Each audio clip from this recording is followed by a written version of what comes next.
Alors moi, je suis une grande gourmande, hein. Vous le saviez déjà à mon avis, mais j'adore votre miel de thym. Je le trouve fabuleux au niveau du goût, hein, parce que c'est un miel antiseptique, hein. C'est ça, effectivement, mais clairement, le miel de thym, c'est sa principale caractéristique, c'est l'antiseptique, tout à fait.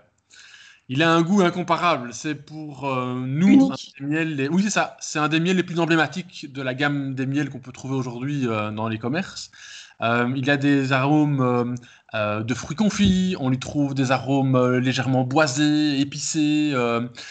C'est un miel qui parfois même a des notes citronnées. En fait, en fonction de l'origine, puisque du thym, il y a plusieurs types de thym, et en fonction de où on va se trouver, plutôt en Espagne, plutôt en Italie, plutôt en Grèce, on aura des arômes un peu différents. Mais on a toujours cette même note caractéristique, florale, fruits confits, épicé, boisé. Ici, je vois que c'est un miel d'Italie. C'est ça. Voilà, là, on est dans la région de Syracuse, en Sicile, dans la garrigue au sud-dessus de Syracuse. Et pour moi, ça, c'est le miel le plus emblématique des miels, les miels de thym. Alors, il a une couleur foncée, hein, donc je vais le montrer. Bon, je ne sais pas si on va voir grand-chose, mais en tout cas, euh, C'est ça, c'est un c'est miel. ambré, hein. Tout à fait, c'est Hmm. un miel ambré, hein. Un miel Voilà, en ambré, vrai. tout à Euh, fait. c'est un miel désinfectant. Moi, j'aime beaucoup l'utiliser évidemment dans mes tisanes quand j'ai un petit refroidissement. Et c'est aussi un miel désinfectant des voies urinaires. Il se marie bien avec ces tisanes un petit peu plus lourdes, justement, euh, au niveau du goût, hein. Poup, ça Oui, fait. il est un peu exhausteur de goût comme ça. Quand on le met dans une tisane, il va relever certains arômes. Et c'est vrai qu'en tisane, il est fort apprécié. On peut aussi l'utiliser, je ne sais pas si tu le savais, Wivine, mais on peut l'utiliser pour la cicatrisation, le miel de thym. C'est un miel qui est excellent en traitement cutané. Écoute, j'ai eu à l'essayer. J'avais une petite coupure comme ça, tu sais, toute petite Ouais. en longueur. J'ai dit, ah ben c'est le moment, c'est le moment. Donc j'ai mis un petit peu de miel de thym sur la coupure et même pas quelques heures après, j'ai enlevé, j'avais plus rien. Mais non, mais c'est assez Non étonnant. mais c'est incroyable. J'ai dit, mais non, mais j'ai rêvé ou est-ce que j'ai rêvé, Xavier? Alors, en fait, il y a deux choses. Le premier, c'est que le miel joue ce rôle d'antiseptique, donc il va nettoyer les plaies qui seraient, ben voilà, une coupure qui serait faite dans des conditions pas très propres, ben les bactéries pourraient se développer rapidement, et donc le miel de thym va jouer ce rôle d'antiseptique. Mais après, et ça c'est pour pas mal de miel, ils ont une fonction hygroscopique.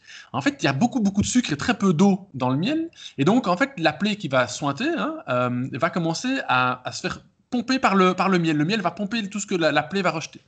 Mais également, on retrouve dans le miel, grâce à une enzyme, la glucose oxydase, du peroxyde d'hydrogène, et qui va jouer son rôle de désinfectant.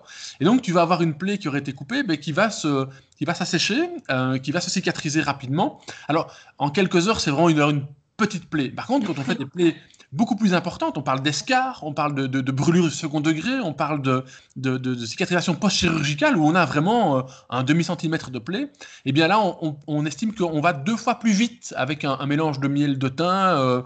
On fait souvent thym châtaignier, par exemple, qui sont des miels très régionaux, on va dire. Et là, on diminue par deux le temps de cicatrisation. Oui. C'est étonnant. C'est utilisé dans certains hôpitaux. Est-ce que tu en sais un petit peu plus? Alors, oui, en Belgique, on a une entreprise qui s'appelle Honeypatch, je fais un peu de pub pour eux, qui font des cataplasmes au miel, qui marchent assez bien. Et en France, on a deux entreprises, dont une est connue parce qu'elle a travaillé en étroite collaboration avec le CHU de Limoges, où le professeur Descotes, à l'époque, a travaillé sur presque 2000 cas cliniques de gens qui ont été traités par la cicatrisation au miel. Et donc aujourd'hui, c'est plus une utopie, c'est une réalité. Le miel est un excellent cicatrisant, mais comme toujours, et ça fera certainement l'objet d'une capsule plus tard, avec quel type de miel? Un miel de qualité, un miel frais, un miel non chauffé, Bien un sûr. miel trafiqué. C'est comme pour tout, hein.